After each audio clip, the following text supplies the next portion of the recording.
3 மாத திருமணமான புது வாழ்க்கை. 3 மாதங்கள்தான், ஆனாலும் அது அவனுக்கு இன்னும் புத்தம் புதிதான புதுமைதான். மீரா. அவள் பெயரை நினைத்தாலே அவன் மனதில் ஒரு பரவசம். அவர்களின் திருமணம் பெற்றோர்கள் முடிவு செய்ததுதான். ஆனால் முதல் பார்வையிலேயே அவன் அவளை காதலிக்க ஆரம்பித்து விட்டான். அவள் முதல் நாள் அவன் முன் நின்றபோது அவன் இதயம் நின்று போய் மீண்டும் துடிக்க ஆரம்பித்தது. அவள் பேரழகு எனச் சொல்ல முடியாது. உயரமான ஒல்லியான உடலமைப்பு, மாலை மஞ்சள் நிறம். அவளின் கரிய விழிகள் அவனை பார்த்தவுடன் ஒளிர்ந்தது போல தோன்றியது. அதிலேயே விழுந்து விட்டான் எனத்தான் சொல்ல வேண்டும். மனைவியான பின் இப்போது அந்த ஒளி சில சமயம் கனலாய் சுடுகிறது. அவள் உதடுகளின் புன்னகை அவன் உலகத்தையே இனிமையாக்கும். அவளின் உடல் வளைவுகள், அவன் மார்பில் அவள் சாயும்போது அவனது கைகள் இயற்கையாகவே அவளின் இடுப்பின் வளைவுகளை தேடும். அவளின் நீண்ட கழுத்து அவனை இழுத்து மயக்கும். ஆனால் அவளின் உடல் அழகு மட்டுமல்ல, அவளின் உள்ளழகும் அலாதிதான். அவள் பேச்சு, சிரிப்பு, கவலை, அன்பு எல்லாமே அவனை அவளிடம் இழுத்தது. அவள் ஒரு சிறிய விஷயத்திற்கு கூட உணர்ச்சிவசப்படுவாள். ஒரு பூவாடி போனாலும் அவள் கண்கள் கலங்கும். ஒரு சிறு உதவி செய்தாலும் அவள் முகத்தில் பிரகாசம் பொங்கும். படுக்கையில் அவர்களின் உறவு அதற்கும் அப்பாற்பட்டது. ஒவ்வொரு இரவும் அவர்களுக்கு இன்னும் புதுமைதான். அவள் கை அவன் உடலை வருடுவது, அவள் செல்ல முனகல்கள், அவள் பெருமூச்சு எல்லாமே அவனை பைத்தியமாக்கும். அவள் தன்னை முழுமையாக அவனுக்கு அர்ப்பணிப்பாள்.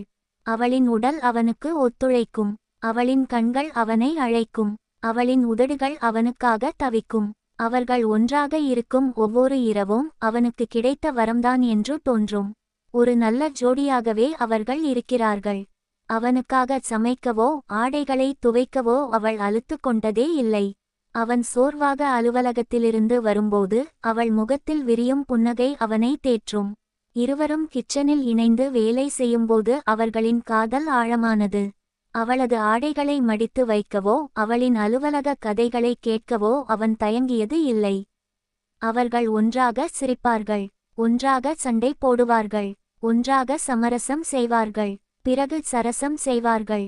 அவள் அவனது உலகம், அவன் அவளது உலகம். 3 மாதங்களில் அவர்கள் ஒன்றாக பல கனவுகளை கண்டிருக்கிறார்கள். அவளது காதல், காமம், பசி, ருசி அனைத்தும் அவன்தான். இந்த சிறு சண்டை கூட பெரிதாக தெரிந்தது அவனுக்கு.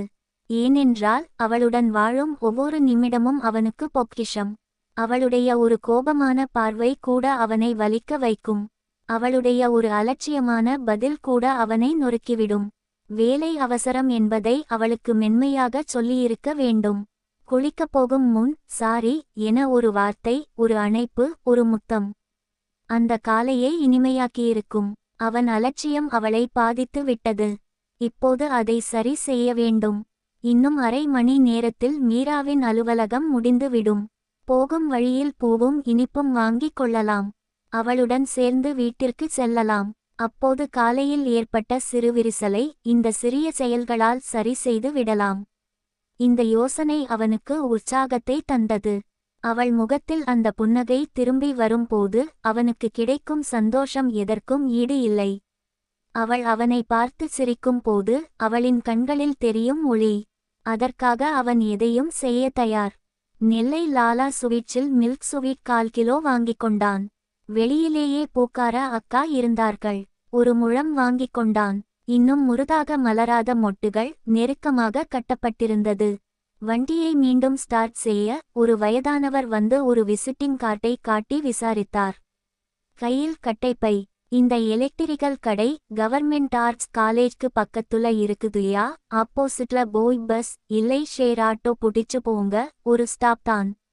நடந்து போனா 10 நிமிஷத்துல போயிடலாமா? அயற்சியுடன் கேட்டார்.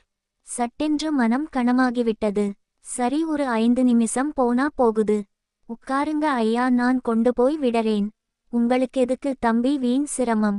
நான் போய்க்குவேன். பரவால்லை வாங்க, நான் அந்த வழிலதான் போறேன். நான் கொண்டு போய் விடறேன். பொய்மையும் வாய்மையிடத்தே. அவரை ஏற்றிக்கொண்டு யூடர்ன் அடித்தான். பேத்திய பார்க்க போறேன்பா. அப்பா இல்லாத பொண்ணு. புருஷனும் சரியில்லை. நான்தான் அப்பப்ப போய் பார்த்து என்னால முடிஞ்சதை கொடுத்துட்டு வர்றேன்.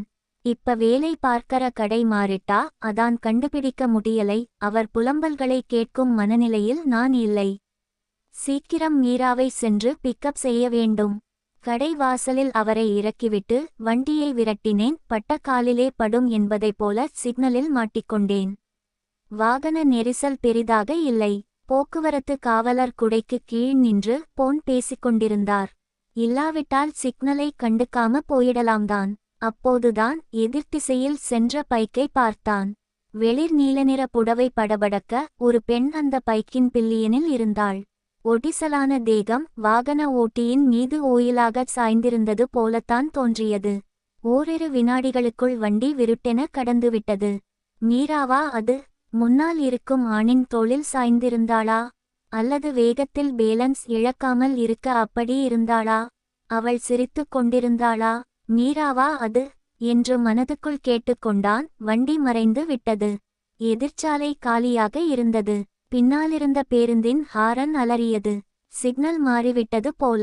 வண்டி தன்னிச்சையாக மீராவின் அலுவலகம் நோக்கிச் சென்றது. ஆனால் அதன் வேகம் வடிந்துவிட்டது. அலுவலகத்துக்கு வெளியே இருந்த பேருந்து நிறுத்தத்தில் மீரா இல்லை. வண்டியை ஓரங்கட்டி அங்கிருந்த ஆவின் டீக்கடை அருகில் நிறுத்தினான். ஸ்டிராங்கா ஒரு டீ சொல்லிவிட்டு கடையின் கூரைக்குள் ஒதுங்கினான். அந்த பெண் மீராவா? அவள் வேறு யாராவது இருக்கலாமே.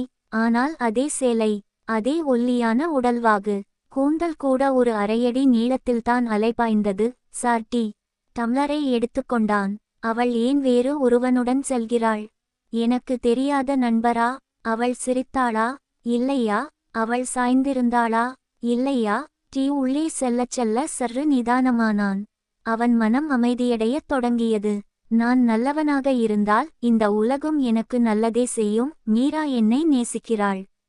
அது எனக்கு தெரியும். 3 மாதங்களில் அவள் எனக்காக செய்த விஷயங்கள் பல. அன்பும் அக்கறையும் நிஜம். பொய்யா இருக்க முடியாது. ஒருவேளை அந்த வண்டியில் இருந்த பெண் மீரா இல்லாமல் வேறு யாராவது இருக்கலாம். அதே சேலை, அதே போன்ற கூந்தல் உடைய வேறு ஒரு பெண் இந்த ஊரில் இருக்க மாட்டாளா? மீராவாக இருந்தால்தான் என்ன? யாரோ தெரிந்தவருடன் செல்கிறாள். பேருந்தில் கசங்கி வருவதை விட தெரிந்தவருடன் பைக்கில் சென்றால் நல்லதுதானே? சந்தேகப்பட என்ன இருக்கிறது? படிப்படியாக அவனுக்குள் ஒரு நம்பிக்கை வந்தது. ஒரு அரை லிட்டர் பால், தயிர் பாக்கெட் வாங்கிக் கொண்டு ஜிபே செய்தான். மீராவின் நம்பரை அழைத்தான். அவள் மறுமுனையில் பதில் சொன்னாள். ஹலோ கிருஷ். மீரா, ஆபீஸ் முடிஞ்சுடுச்சா? நான் உன்னை பிக்கப் செய்ய வருகிறேன் என்றான். நான் சீக்கிரமாவே கிளம்பிட்டேன். வீட்டிற்கு பக்கத்துல வந்துட்டேன். இன்னும் ஒரு நிமிஷம்தான் வீடு வந்துடும் என்றாள் அவள். வண்டிச்சத்தம், போக்குவரத்து ஒலி, காற்றின் இரைச்சல் அவள் குரலுடன் கலந்து கேட்டது. அவள் குரலில் எந்த பதட்டமும் இல்லை. சாதாரணமாக, இயல்பாக பேசினாள்.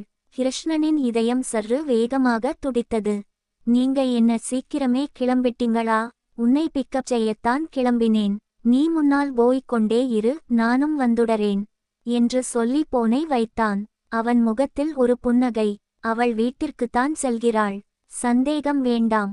காலையில் இருந்த கோபமும் குரலில் இல்லை. நிம்மதியாக இருந்தது. நல்லதே நடக்கும் என நம்பினான். ஆனால் உலகம் என்றைக்கு நல்லவனுக்கு நல்லதே நொட்டியிருக்கிறது.